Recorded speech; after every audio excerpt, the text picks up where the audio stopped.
অবশেষে তিহাড় জেল থেকে মুক্তি পেলেন অনুব্রত মণ্ডল। 3 দিন আগেই গরু পাচার মামলায় জামিন পেয়েছিলেন তিনি। সোমবার রাত 9:30 নাগাদ তিহাড় জেল থেকে বেরিয়ে আসেন কেষ্ট। বাবার জন্য তখন জেলের বাইরে দাঁড়িয়েছিলেন মেয়ে সুকন্যা, যিনি সপ্তাহ 2 আগেই এই মামলায় জামিনে তিহাড় জেল থেকে মুক্তি পেয়েছেন।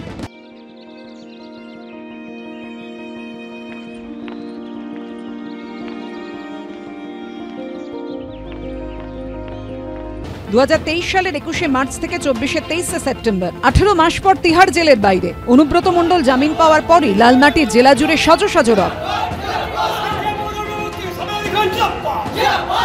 চতুর্দিকে লাগানো গেট, পোস্টার, ব্যানারে জলজল করছে তাঁর ছবি। মঙ্গলবারই তাঁর বীরভূমে ফেরার কথা। একই দিনে বীরভূমের গীতাঞ্জলি প্রেক্ষাগৃহে প্রশাসনিক সভা রয়েছে মুখ্যমন্ত্রী মমতা বন্দ্যোপাধ্যায়। সেখানকার গেটেও মুখ্যমন্ত্রী মমতা বন্দ্যোপাধ্যায়ের সঙ্গে ছবি রয়েছে অনুব্রত মণ্ডলের। তাহলে কি মঙ্গলবারই মুখোমুখি হবেন মমতা বন্দ্যোপাধ্যায় ও অনুব্রত মণ্ডল?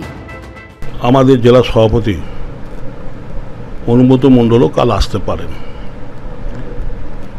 তাই আমরা আশা রাখছি জেলার কর্মীদের যে উচ্ছ্বাস, যে উদ্দীপনা, সেটাকে নিয়ে আমরা মাননীয় মুখ্যমন্ত্রী আর জেলা সভাপতি অনুব্রত মণ্ডল দুজনকে আমরা বরণ করে নেব। 2022 সালে গরু পাচার মামলায় গ্রেফতার হওয়ার পর অনুব্রত মণ্ডলকে ছাড়াই 2023-এর পঞ্চায়েত নির্বাচন ও 2024-এ লোকসভা ভোটে বীরভূমে বড় জয় পেয়েছে তৃণমূল। এই প্রেক্ষাপটে জেলায় ফিরলেন। আগের জায়গা কি ফিরে পাবেন অনুব্রত মণ্ডল? এখন মুখ্যমন্ত্রী ঠিক করবেন তার বীর না বাঘ কি সব বলে ওরা, বীর বাঘকে তার মঞ্চে রাখবেন কিনা। আগামী দিন আমরা এটাও দেখবো যে জেল কাটা আসামিরা তো মাননীয় মুখ্যমন্ত্রীর আশেপাশে ঘুরে বেড়ায়, তো অনুব্রত মণ্ডল ঘুরে বেড়াবে, অসুবিধা কি আছে? তবে অনুব্রত মণ্ডল কিন্তু জামিন পেয়েছে, ছাড়া পায়নি, কিন্তু জামিন পেয়েছে। এরপরে কেস চলবে, মামলা চলবে, তাতে অপরাধী প্রমাণিত হলে সর্বোচ্চ সাজা হচ্ছে ইকোনমিক অফেন্সের ক্ষেত্রে 7 বছর। মঙ্গলবার রাতের বিমানে দিল্লি ছাড়েন অনুব্রত মণ্ডল। বিজেন্দ্র সিংহ, ভাস্কর মুখোপাধ্যায় রিপোর্ট, এবিপি আনন্দ।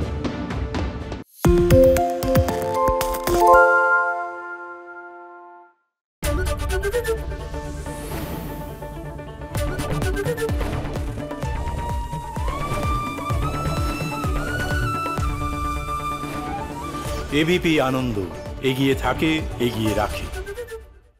সত্য অন্তহীন, সত্যের খোঁজও তাই, সত্য সন্ধানে তাই আমরা অক্লান্ত, অকুতভয়। এবিপি আনন্দ নতুন ভাবনার প্রতীক, যা মনে মুক্ত, তথ্যে যুক্ত এবং যাবতীয় সীমানার বাঁধন থেকে মুক্ত।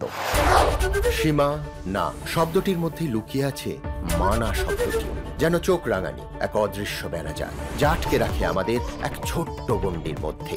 একমাত্র সঠিক খবরই গড়ে তুলবে এক মুক্ত সমাজ। সেই জগৎ গড়ার লক্ষ্যে কোনো সীমানার ঠুকুটি আমরা মানব না।